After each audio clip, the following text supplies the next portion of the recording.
हाय, very good morning dear 11th standard students. Last time हम लोग ने एसेट्स के बारे में पढ़ा था। मेरी बात ध्यान से सुनो। हमने ये देखा था कि एसेट्स हमारे बिजनेस में प्रॉपर्टीज होती है और ये वो प्रॉपर्टीज होती है जिससे हमें बहुत रेवेन्यू जनरेट करने में हेल्प होता है। जितने ज्यादा एसेट्स होंगे उतना ज्यादा आप रेवेन्यू कमाओगे। इमेजिन अ पर्सन सुरेश, और सुरेश के पास कोई लैंड नहीं, बिल्डिंग नहीं और कोई गाड़ी नहीं है। Now imagine Mukesh. मुकेश के पास 20 कार्स है, 2 बिल्डिंग्स है और एक बहुत बड़ा पीस ऑफ एग्रीकल्चर लैंड है। स्टूडेंट्स, क्या मुकेश वो 20 कार्स भाड़े पे डाल के एज टैक्सी बहुत सारा पैसा कमा सकता है? यस। वो ओला उबर कंपनी के साथ पर डे कॉन्ट्रैक्ट कर सकता है और डेली वो 500-1000 रुपी पर कार कमा सकता है। वो जो 2 बड़ी-बड़ी बिल्डिंग्स है वो बहुत सारे ऑफिसेस को, मेरे जैसे ऑफिसेस को रेंट पे दे सकता है और बहुत पैसा कमा सकता है। एग्रीकल्चर लैंड पे वो खेती कर सकता है, जिसको हम मराठी में शेती बोलते हैं। तो खेती करके वो बहुत पैसा कमा सकता है। Right students? तो अगर आपके पास एसेट्स है तो पैसा कमाओगे, अगर नहीं है तो पैसा कमाने में बहुत डिफिकल्टी होगी। तो एसेट्स होना एक बहुत अच्छा साइन होता है बिजनेस में। और हमने ये देखा है कि एसेट काफी टाइप के होते हैं। Primarily non current. Non current मतलब कि जिसको आप लॉन्ग टर्म होल्ड करोगे, more than 12 months. And current, जिसको आप अप टू 12 मंथ्स या लेस देन 12 मंथ्स होल्ड करोगे। Right students? करंट एसेट्स थोड़े ऑड होते हैं। करंट एसेट वो एसेट्स होते हैं जिनको हम कैश में कन्वर्ट कर देते हैं विद इन 1 ईयर। तो मैं एक और सजेशन दूंगा आपको, because this is the first time we are taking class 100% using video lectures. You have the previous video, why don't you watch it again? वापस से वो वीडियो देखो और फिर ये वीडियो फिर से देखो। कुछ नहीं, दोनों वीडियो देख के 1.5 आवर्स मैक्सिमम होंगे। देख लो वो वीडियो पहले एक बार, उससे रिवीजन कर लो, आपका कंसेप्ट पूरा रिवाइज हो जाएगा and then you can come to this video. चलो स्टूडेंट्स, आज का हमारा एजेंडा है एक बहुत यूनिक टाइप ऑफ एसेट्स हम देखने वाले। और जो मेरा 11th स्टैंडर्ड का CSES क्लास है, जो सिर्फ सैटरडे या तो संडेज को होता है, जो हम नेक्स्ट वीक से शुरू करेंगे, उसमें मैं और बहुत एडवांस टाइप के एसेट्स का डेफिनेशन सिखाऊंगा। फिक्टिशियस एसेट्स में सिखाने वाला हूं और उसके अंदर मैं कंटिंजेंट एसेट्स भी सिखाऊंगा जो 11th सिलेबस में नहीं है। ओके, बट वो CSES के स्टूडेंट्स के लिए होगा जो 11th का CSES क्लास मेरे साथ लगा रहे हैं। Let us move over to liquid assets. ये रहे students liquid assets. Liquid assets वो कोई भी एसेट्स होते हैं जिसको आप रात को 3 बजे रास्ते पे जाके बेच सकते हो। मेटाफोरिकली स्पीकिंग, मजाक में मैं बोल रहा हूं। अगर मैं आपके सामने गोल्ड लेके आ गया, gold, will you be willing to accept gold instead of cash? Probably yes. अगर आपका और मेरा ट्रांजैक्शन बड़ा है और अगर मैं गोल्ड लेके आता हूं, you and I we will go to Pune Gadgil. Gadgil में जाके हम गोल्ड का वैल्यूएशन करेंगे, सर्टिफिकेट लेंगे और आप एक्सेप्ट करोगे। अगर आप नहीं करोगे तो I am ready to accept gold. Dear students, कभी भी सोना लेके आओ, आई विल एक्सेप्ट इट। मैं मजाक नहीं कर रहा हूं। राइट? इसको कहते हैं लिक्विड एसेट। लिक्विड एसेट वो एसेट होते हैं जिसको आप रात को 3 बजे कैश में कन्वर्ट कर सकते हो। Think about this. If you take gold morning 10 a.m. to any jeweler shop in Pune, they will check it in 1 minute and they will give you check on the spot. I'm not kidding, मजाक नहीं कर रहा। The same with bank balances. You can just go to the bank and you can withdraw the money or you can transfer the money. The same with share, stocks, bonds. तो जो shares होते हैं उसको हम online जाके अपने demat account में stock markets में NSE या BSE में सेल कर सकते हैं और ऑन द स्पॉट हमें कैश मिल जाता है। एक्चुअली T+2 रोलिंग सेटलमेंट होता है, तो कैश 2 दिन के बाद मिलता है। नॉनदलेस थ्योरेटिकली अगर आप सोचोगे तो कैश आपको ऑन द स्पॉट मिल जाता है। Right students? तो वो एसेट्स जिसको आप इमीडिएट, तुरंत सेल कर सकते हो विदाउट लॉस ऑफ वैल्यू, उसको हम लिक्विड एसेट्स बोलते हैं। An asset that can be converted into cash in a very short time, typically 24 hours, with little और नो लॉस इन वैल्यू। अब आप मुझे बोलोगे कि सर ये सेम डेफिनेशन तो करंट एसेट्स की है। एक छोटा सा फर्क है students. Current assets are part of working capital cycle. They are a part of purchase and sales. They are a part of raw material, WIP, finished goods. They include stock. Stock sometimes cannot be sold immediately in the market. If I have stock of mobile phones, is there a guarantee that the mobile phone I will be able to sell it in 1 day? No. I may require few months or even years to sell the mobile phone if no one buys it. But gold, cash, share certificate, bank balances, they can immediately be converted into cash. But हाँ, generally liquid assets are current assets except stock in trade.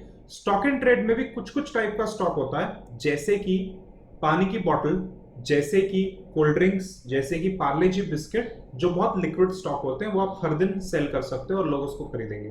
There can be illiquid stock also, like for example, in a computer shop, a Microsoft Surface Pro stylus, which generally no one buys because Surface Pro is very expensive.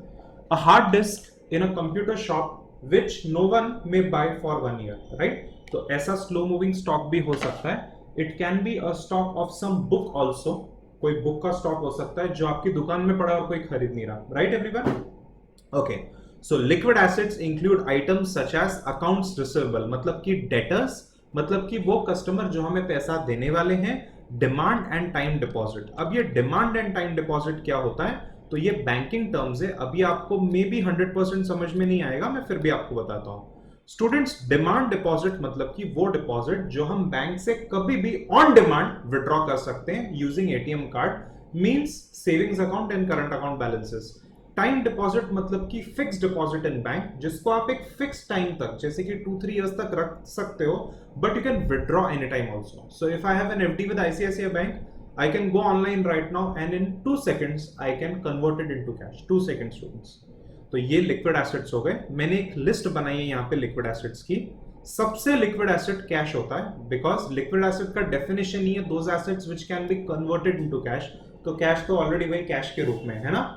Then number 2 is bank balances, मतलब कि time and demand deposit, जो मैंने आपको बताया. Time deposits मतलब कि FD, RD, और demand deposit मतलब कि सेविंग्स अकाउंट, करंट अकाउंट, ये हम थोड़ा आगे डिस्कस करेंगे. Gold, silver, jewellery, gems, precious stones, जिसको आप इमीडिएटली ज्वेलर शॉप में, पीएनजी, आस्टेका ज्वेलर्स, आप इमीडिएटली जाके उसको सेल कर सकते हो and you will get cash dear students. Shares, debentures, mutual fund and other securities and other financial instruments. आपको कुछ कुछ वर्ड्स अभी नहीं समझ में आएंगे, गिव इट सम टाइम, धीरे धीरे ये वर्ड्स आपको समझ में आएंगे. शेयर्स, डिबेंचर्स क्या होते हैं, इनफैक्ट 12th स्टैंडर्ड का करिकुलम है. Examples of illiquid asset. Illiquid asset वो एसेट्स होते हैं जिसको आप सेल ही नहीं कर सकते, और अगर आपने सेल कर दिया अर्जेंटली तो आपको उसका काफी कम वैल्यू मिलेगा. House. Can you sell your house within 1 day? No. You have to meet 20 people, show 20 people the house. There will be rounds of dealing, round 1, round 2, round 3. And if you tell someone that you urgently want cash, it is called distress sale, and you will get very less value for a flat because you are desperate. So the other party will take advantage of you. तो everyone, land building तो सबसे illiquid asset है. Cars, motor vehicle, machinery, computers, ये सब illiquid assets है. उसको cell करने में काफी टाइम लगता है, और अगर आप बहुत घाई गड़बड़ में सेल करोगे तो you will get very less value for it. Students, think about it. अगर आज मैं गोल्ड खरीदता हूं 50,000 का, tomorrow I will be able to sell it at 50,000, even more, because gold का रेट बढ़ता है. But if I buy a car right now for 10 lakh, tomorrow I will be able to sell it for 8 lakhs, because car में depreciation होता है, उसका value कम होता है, and people are not usually willing to buy second hand cars. So students, क्या illiquid asset है? Stock and inventory. They are generally assumed liquid, but कुछ बिजनेसेस हो सकते हैं जिसमें स्टॉक बहुत हाईली लिक्विड होगा, मतलब you can sell it easily. Immovable property, which is land and building, plant and equipment, motor vehicles, etcetera. तो ये सब इलिक्विड एसेट्स है. बाय द वे, इतना डिटेल में आपके टेक्स्ट बुक्स में नहीं दिया है, ये मैं बहुत एक्स्ट्रा ले रहा हूं. Let us move over to what are liabilities. Now students, liability मतलब कि उधार, लायबिलिटी मतलब कि debt. Liability means you have to pay money to some other person. Liability means आपको किसी दूसरे पर्सन को मनी पे करना है, बिकॉज या तो आपने उनसे लोन लिया है, या तो आपने उनसे गुड्स और सर्विसेज लिए, या तो आपने किसी भी तरीके से उनसे पैसा या कोई बेनिफिट या एडवांटेज लिया है, तो आपको उनको भरपाई करके देनी पड़ेगी. लाइबिलिटी को हम अकाउंट्स में डेट बोलते हैं. ये डेप्ट नहीं है. Do not pronounce the B is silent, it is debt. Liability means that business owes someone, means business has to pay someone. Okay? अब स्टूडेंट्स, ये जो लाइबिलिटी होती है, ये भी 2 टाइप की होती है. एक होती है लॉन्ग टर्म और एक होती है शॉर्ट टर्म. लॉन्ग टर्म का आपको डेफिनेशन पता है, these are debt which are payable beyond 1 year. तो ऐसा कोई भी टाइप का उधार जो आप आफ्टर 1 ईयर पे करते हो, ये लॉन्ग टर्म डेट आपका हो जाता है। लॉन्ग टर्म बैंक लोन, आपने हाउसिंग लोन सुना है? आप घर पे रहते हो ना, तो आपके पेरेंट्स ने या तो घर खरीदा होगा या तो आपके पेरेंट्स ने घर रेंट पे लिया होगा, और जिस पर्सन से हमने रेंट पे लिया है वो मकान मालिक ने लोन पे घर लिया होगा, राइट? तो best example of bank loan long term or housing loan, car loans, personal loan, right everyone? वैसे ही डिबेंचर्स, जब कंपनी उधार लेती है लोगों से तो उनको एक इंस्ट्रूमेंट हाथ में देती है, एक सर्टिफिकेट देती है जिसको हम बॉन्ड या डिबेंचर बोलते हैं। तो debenture is an instrument of debt, मतलब कंपनी ने आपसे उधार लिया है। तो जब कंपनी आपको डिबेंचर लेती है और आपसे उधार लेती है तो कंपनी डिबेंचर्स को 2 years, 3 years, 4 years, 5 years, 10 years तक इशू करके रखती है। ओके, तो यहाँ पे देखो मैंने एग्जांपल दे दिया, यहाँ पे डेट का एग्जांपल है, एक कुछ इंस्ट्रूमेंट ऑफ डेट है, यहाँ पे एक डिबेंचर की फोटो है, यहाँ पे देखो एक पर्सन बैंक लोन ले रहा है, तो ये सब लॉन्ग टर्म डेट है विच यू हैव टू पे after 1 year. Okay students, working capital cycle याद आ रही है? क्रेडिटर से रॉ मटेरियल लेते हैं, उससे वर्क इन प्रोग्रेस बनाते हैं, फिर फिनिश गुड्स बनाते हैं, डेटर्स को हम सेल करते हैं, डेटर्स हमें कैश देते हैं, कैश नहीं दिया तो बैंक से उधार ओडी लेना पड़ता है और हमें क्रेडिटर को पे करना होता है। तो वर्किंग कैपिटल साइकिल में ये यहां पे जो आपको दो अकाउंट दिख रहे हैं, क्रेडिटर्स एंड ओडी, ये दोनों अकाउंट करंट लाइबिलिटीज है। बोलो कौन सी लाइबिलिटीज है ये? Current liabilities. What are current liability? Current liability are debt or obligation that are payable within 1 year. आपको एक साल के अंदर अंदर उनको पे करना पड़ता है। Example, short term debt accounts payable. Short term debt मतलब कोई भी शॉर्ट टर्म उधार जो आप बैंक से लेते हो। अकाउंट्स पेबल मतलब कि क्रेडिटर, मतलब कि जो सप्लायर्स होते हैं जिनसे हमने उधारी ली है, जिनसे हमने गुड्स खरीदे उधारी पे, उनको हमें पैसा देना पड़ता है 1 या 2 महीने में। आउटस्टैंडिंग एक्सपेंसेस मतलब कि कोई भी खर्चा जो आपको अपने स्टाफ को पे करना है, जैसे स्टाफ सैलरी, जैसे कि कोई वेंडर है जिससे आपने स्टेशनरी खरीद ली है, फाइल्स खरीद ली है, उसको आपको पे करना है। कोई क्लीनर है जो आपके यहाँ पे झाड़ू पोछा लगाते हैं, आपने उसका सैलरी नहीं पे किया तो आपको 2 दिन में पे करना पड़ेगा। तो ये सब आउटस्टैंडिंग एक्सपेंसेस हो गए, मतलब payable expenses. Provision for taxation, हमें गवर्नमेंट को टैक्सेस पे करना होता है, उसकी तैयारी में हम प्रोविजन एक अकाउंट बना के रखते हैं जिसमें हम पैसा डालते हैं, तो वो आपका लाइबिलिटी है क्योंकि आपको पे करना है। बैंक ओवरड्राफ्ट, बैंक ओवरड्राफ्ट मतलब कि आपका जो बैंक है वो आपको नेगेटिव बैलेंस में जाने में अलाउ करेगा बिकॉज आपका करंट मतलब बिजनेस अकाउंट है। तो आप बैंक के साथ एक टाई अप कर सकते हो, एक स्पेशल अरेंजमेंट कर सकते हो कि 5 लाख रुपया अगर मेरा बैंक बैलेंस 0 हो गया तो भी मैं 5 लाख रुपया निकाल के लोगों को पे कर सकता हूं, तो वो नेगेटिव में चला जाएगा balance. That is called overdraft. It is temporary loan because the rate of interest is very high. And credit card is another good example. तो क्रेडिट कार्ड और पोस्टपेड मोबाइल फोन के बिल में क्या होता है कि क्रेडिट कार्ड का payment हमें 1 मंथ में करना होता है, मोबाइल फोन बिल का भी हमें 1 मंथ में पेमेंट करना होता है। तो those are current liabilities. Is this fine everyone? तो जो डे टू डे आप लोगों से कुछ सर्विसेज लेते हो, आपकी जो एम्प्लॉइज है वो, आप मोबाइल फोन यूज करते हो, इंटरनेट यूज करते हो, आप बैंक से ओवरड्राफ्ट लेते हो, ये सब आपको विद इन 1-2 मंथ्स पे करना होता है। तो वो होते हैं current liability, payable with in 12 months. तो यहाँ पे आप देख लो, एम्प्लॉइज को पेएबल है। जीएसटी ये गुड्स एंड सर्विस टैक्स है, एक इनडायरेक्ट टैक्स होता है जो आप पे करने वाले हो। यहाँ पे देखो ओवरड्राफ्ट का फोटो है, तो ये सब आपके करंट लायबिलिटी हो गए, पेएबल विद इन 1 ईयर मतलब कि within 12 months. Moving over to contingent liabilities. Alright students, we are moving over to contingent liabilities. थोड़ा सा टेक्निकल एरिया है तो आपको बहुत ध्यान से सुनना पड़ेगा। Contingent liability is an obligation, means you will have to pay, which may or may not arise in future depending on uncertain future event.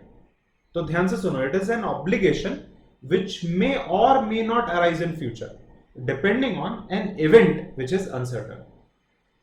एक एग्जांपल सुनो आप पहले। हमारी कंपनी का नाम है मान लो टाटा मोटर्स, और हमने सारे लेबरर को, कामगारों को as per bonus act, bonus के कायदे कानून अनुसार दिवाली में बोनस पे किया है, बकायदा 1 महीने की सैलरी। लेबर यूनियन ने फिर भी हमारे अगेंस्ट कोर्ट केस कर दिया कि हमने वेजेस नहीं पे किया है। चार्टर्ड अकाउंटेंट्स, कंपनी सेक्रेटरीज, ये कंपनी के लिए काम करते हैं और उन्होंने कंप्यूट किया है एज पर लॉ, और हमें मालूम है हमारा कंप्यूटेशन सही है, बट लेबर ने कोर्ट केस ठोका है 50 करोड़ रुपीस का। अब 50 करोड़ रुपए हमें पे करना पड़ेगा अगर हम हार गए। हम कोर्ट केस हारने वाले हैं क्या? क्या पता, हार भी सकते हैं, नहीं भी। अगर हम जीत गए we don't have to pay anything, but अगर हम हार गए देन वी हैव टू पे। इसको हम कहते हैं कंटिंजेंट, मतलब कि डिपेंडेंट अपॉन हैपनिंग और non happening of an uncertain future event, वैसी liability. So contingent liability is a possible obligation, मतलब कि हो सकता है पेमेंट, दैट मे और मे नॉट क्रिस्टलाइज, मतलब कि it may not arise depending on occurrence or non-occurrence of one or more uncertain future events. Okay everyone? तो ऐसी liability which may or may not arise, उसको हम contingent liability बोलते हैं। Example, pending outcome of a labor court case, product warranty। अब warranty के बारे में सुनो। मान लो कि हम वॉशिंग मशीन बेचते हैं। अब वॉशिंग मशीन बेचते टाइम हमें कस्टमर को प्रॉमिस करना होता है कि 5 इयर्स तक अगर मशीन खराब हो गई तो हम फ्री में उसको ठीक करेंगे। तो जनरली ऐसा होता तो नहीं है, बट कभी कभी हो भी जाता है। तो मान लो कि 5% केसेस में 100 मशीन बेची तो 5 मशीन खराब होती है और हमें उसको रिपेयर करके देना पड़ता है, या तो पूरी नई मशीन रिप्लेस करके देनी पड़ती है। तो 5% आपका लॉस हो गया ना एवरीवन। तो 5% आपको कंटिंजेंट लायबिलिटी मन में रख के चलना है कि ऐसा हो सकता है। Guarantee is given for third party. Students, guarantee is a special contract, जिसको हम कॉन्ट्रैक्ट ऑफ श्योरिटी या कॉन्ट्रैक्ट ऑफ गारंटी बोलते हैं। एक स्पेशल अरेंजमेंट होता है जहां पे हम वादा करते हैं बैंक या फाइनेंशियल इंस्टीट्यूशन या कोई भी थर्ड पार्टी को कि अगर ये पार्टी ने पे नहीं किया तो हम पे करेंगे। तो there are two parties, A and B. If A does not pay then we have to pay, that is a contract of guarantee. मैं यहां पे कॉन्ट्रैक्ट ऑफ गारंटी का एक छोटा सा क्लिप अटैच कर देता हूं तो आपको बेटर समझ में आएगा। स्टूडेंट्स, ये रहा contract of guarantee. Contract of guarantee में होता ये है कि जब एक क्रेडिटर, मतलब कि एक लेंडर इन दिस केस, जैसे कि एसबीआई बैंक से चंगू, एक पर्सन प्रिंसिपल डेटर हम इसको बोलेंगे, जब ये लोन ले लेता है तो चंगू क्या करता है, he promises to pay SBI bank because of some reason. या तो एसबीआई बैंक ने उसको पैसा दिया है तो गुड्स दिए हुए हैं, बट एसबीआई बैंक चंगू को बोलता है कि यार चंगू, मेरे को तेरे पे भरोसा नहीं है और credit rating is not that good, so मुझे एक बैकअप पर्सन चाहिए that if you don't pay then the other person will pay. तो चंगू बोलता है हाँ भाई, मेरे पापा का मैं एज श्योरिटी या गारंटर अपना नाम लिखा देता हूं लोन एप्लीकेशन में। Did you understand? तो पापा क्या करेंगे कि चंगू ने अगर पे नहीं किया, चंगू का लाइबिलिटी कैसा है, इसका है primary liability.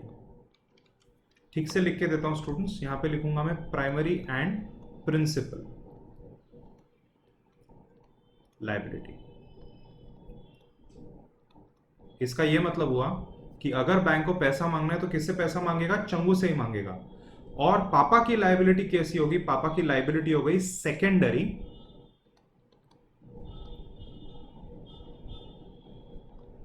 And conditional. Condition ये है कि भाई अगर चंगू नहीं पे करेगा देन आई विल पे। बहुत ध्यान से सुनो स्टूडेंट्स।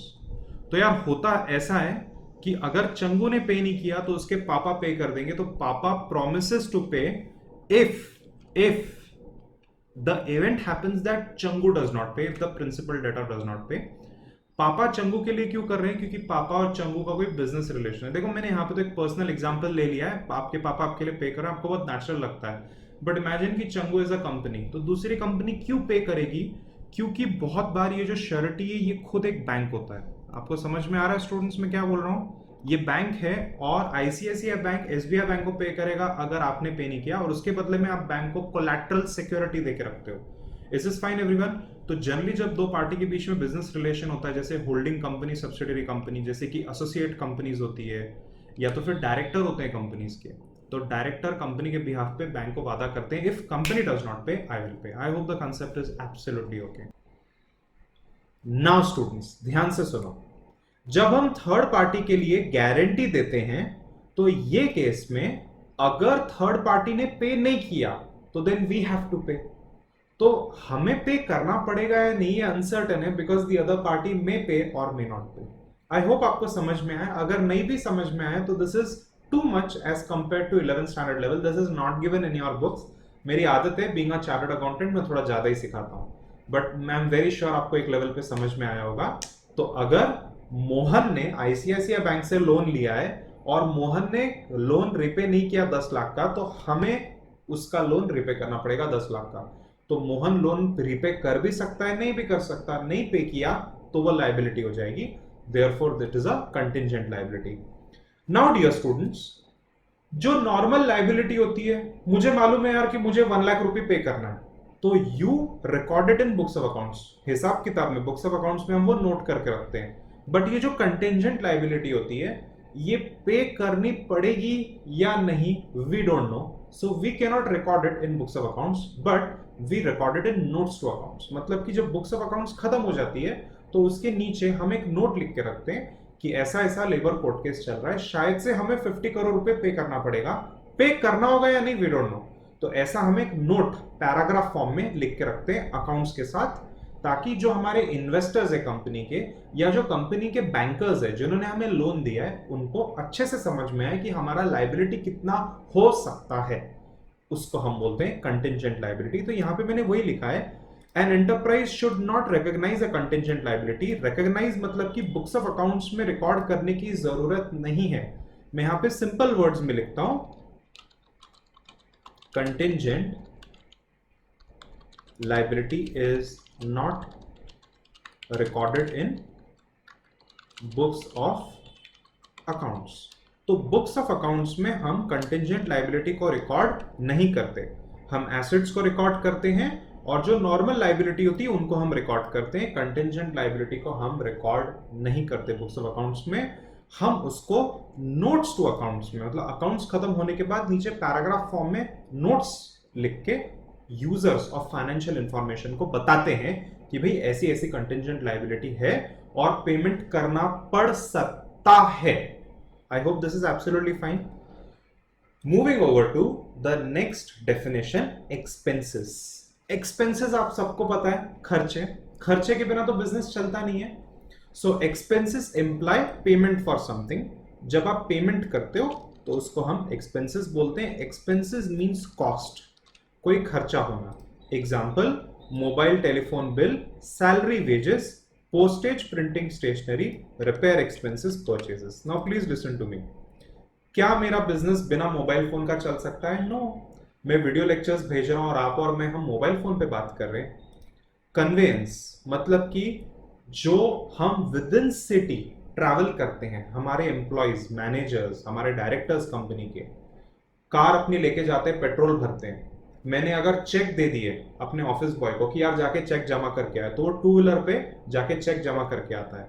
अगर कोई मेरे लेडी स्टाफ है और उनको क्लाइंट के ऑफिस में विजिट करने जाना है, तो मुझे उनको कैब फेयर या रिक्शा फेयर देना पड़ता है। ये सब कन्वेंस एक्सपेंसेस है। सैलरीज मतलब जो ब्लू कॉलर्ड, जो व्हाइट कॉलर्ड लेबर है, जो पढ़े लिखे लोग हैं, जो एसी ऑफिस में बैठते हैं, उनका पगार। और वेजेस मतलब कि जो ब्लू कॉलर्ड लेबर है, फैक्ट्री लेबर, उनका पगार। पोस्टेज मतलब कि courier, telegram, postage charges. Printing and stationery आपको पता है, पेन, पेंसिल, स्टेपलर और पेपर्स खरीदना। रिपेयर एक्सपेंसेस, फर्नीचर को रिपेयर करना, कंप्यूटर सिस्टम्स को रिपेयर करना, दीवारों को रिपेयर करना, वो सब का रिपेयर्स। परचेज मतलब कि जो आपके बिजनेस का गुड्स है, जो आप धंधा करते हो, जो चीज आप बेचते हो, उसको खरीदना, तो वो एक्सपेंस को हम परचेज बोलते हैं। Alright students, moving over to the last definition for today, incomes. Incomes imply gains और रेवेन्यूज ऑफ अ बिजनेस। जब आप कोई गुड या सर्विस दूसरे पर्सन को देते हो, बोलो क्या देते हो आप दूसरे पर्सन को? गुड या सर्विस। गुड मतलब कमोडिटी। जैसे कि मान लो कि हमारी दुकान है बुक्स की, और अगर आपने किसी को बुक सेल कर दी तो वो पर्सन आपको उसके बदले में कैश देगा, तो ये आपका हो गया इनकम। इसके अलावा मेरे जैसा टीचर जब टीच करता है, या मेरे जैसा चार्टर्ड अकाउंटेंट जब टैक्सेशन और जीएसटी की सर्विसेज देता है, तो लोग मुझे फीस पे करते हैं, तो वो फीस मेरा इनकम हो गया। Incomes are earnings of the business. Example, rent income. Company का एक बिल्डिंग है, वो बिल्डिंग भाड़े पे चढ़ा दी है, वहां पे लोग रह रहे हैं या तो दूसरे ऑफिसेज में लोग काम कर रहे हैं। कमीशन इनकम, जब भी आप कोई दूसरे ऑर्गेनाइजेशन को धंधा देते हो, इनकम देते हो आप, तो आपको कमीशन मिलता है। फॉर एग्जाम्पल, मेरे पास 5 लोग आए और उन्होंने बोला इंश्योरेंस पॉलिसी ओपन करना है, मैंने बोला कि सॉरी, मैं तो बैंक हूं, हम तो इंश्योरेंस पॉलिसी नहीं यहाँ पे ओपन करते। बट सड़क पे बाजू में मुथूट फाइनेंस है, उधर जाओ और उधर जाके इंश्योरेंस पॉलिसी ओपन करो और यहाँ पे फॉर्म भरो। तो फॉर्म भर के हम मुथूट फाइनेंस को देते हैं, तो मुथूट फाइनेंस को समझ में आ जाता है कि हमने वो क्लाइंट उनको भेजा है, तो वो हमें 5% 10% कमीशन देते हैं बिजनेस के लिए, राइट। इंटरेस्ट इनकम, आपकी कंपनी ने शेयर्स डिबेंचर्स में या एफडी ओपन की होगी तो आपको इंटरेस्ट मिलता है। और सेल्स, जो भी आप गुड्स बनाते हो या ट्रेडिंग करते हो उसको जब आप सेल करते हो तो आपको इनकम मिलता है। वैसे ही मेरे केस में जब मैं सर्विसेज प्रोवाइड करता हूं तो मुझे फीस मिलती है, तो वो सब सेल्स में आ जाता है। Is this fine everyone? तो स्टूडेंट्स, मैं आगे बहुत सब कुछ सिखा सकता हूं, बट अगर ये नॉर्मल क्लास होती 1.5 आवर्स की, तो ये क्लास में हमने इतना ही सीखा होता, क्योंकि बहुत सारा चीजें हम लिख के लेते हैं तो उसको आपको टाइम लगता है। ओके, तो मैं अभी बस क्विकली ओवरव्यू कर रहा हूं कि हमने अभी क्या सीखा है, and we will stop here for today. मैं आगे जानबूझ के नहीं सिखा रहा, so that you take it lightly. अभी तक रिजल्ट्स भी आए नहीं है and you don't get confuse, इसके लिए मैं आराम से सिखा रहा हूं। Okay students? All right students, तो मुझे जरा बताना कि हमने अभी तक क्या सीखा है। सबसे पहले तो हमने क्लासिफिकेशन ऑफ अकाउंट सीखी है। मुझे बताना कि हमने अकाउंट्स को किस तरीके से क्लासिफाई किया। हमने अभी अकाउंट्स को क्लासिफाई किया है as assets, liabilities, expenses and incomes. ये 4 डिफरेंट टाइप के अकाउंट्स हमने सीखे। Now you will ask me, sir what is an account? Students, जब हम बुक्स ऑफ अकाउंट्स में एंट्रीज करते हैं, जब हम हिसाब किताब करते हैं, तो हम बहुत सारे वेरियस बिजनेस ट्रांजैक्शंस को क्लासिफाई करते हैं। उसको क्लासिफाई करके हम ग्रुपिंग करके उसको एक एक जगह पे डालते हैं ताकि रिकॉर्डिंग इजी हो। Accounts is nothing but a group of various transactions which are of similar nature. Alright everyone, तो मुझे बताना हमने किस टाइप के अकाउंट्स अभी सीखे। हमने classification of accounts on the basis of modern approach और फाइनल अकाउंट्स अप्रोच सीखा है। मतलब हमने एसेट्स, लाइबिलिटी, एक्सपेंसेस और इनकम सीखे। एसेट मतलब कि फायदा, एसेट मतलब कि कोई प्रॉपर्टी है आपके पास या तो कोई पर्सन आपको पैसा देने वाला है। लाइबिलिटी मतलब कि आपको किसी और पर्सन को पैसे देने हैं। एक्सपेंस मतलब कि आपने खर्चा किया है, सैलरी, रेंट एक्सेट्रा। इनकम मतलब कि आपने पैसे कमाए हैं, आपने पैसे अर्न किए हैं, like for example sales, like for example rent income, commission income, providing service and getting fees. I hope this is absolutely okay. I stop here for today. मैं चाहता हूं कि जो दोनों सेशंस मैंने आपको सिखाए, एसेट, लाइबिलिटी, एक्सपेंस, इनकम वाले, मैंने एक सेशन में, पहले सेशन में एसेट सिखाया और अभी मैंने लाइबिलिटी, एक्सपेंस, इनकम सिखाया। ये दोनों सेशन मैं चाहता हूं आप एक बार फिर से देखो अच्छे से। वीडियो लेक्चर्स को आप बार बार व्यू कर सकते हो, तो ये आपका एडवांटेज है, राइट स्टूडेंट्स? और एक बात बतानी थी, ये जो लेक्चर्स है ये हमारे एंड्रॉइड ऐप में भी अपलोड हो रहे हैं, तो you can create an account in Android app and you can watch the lectures using the Android app also. Thank you so much. Have a wonderful day. Bye.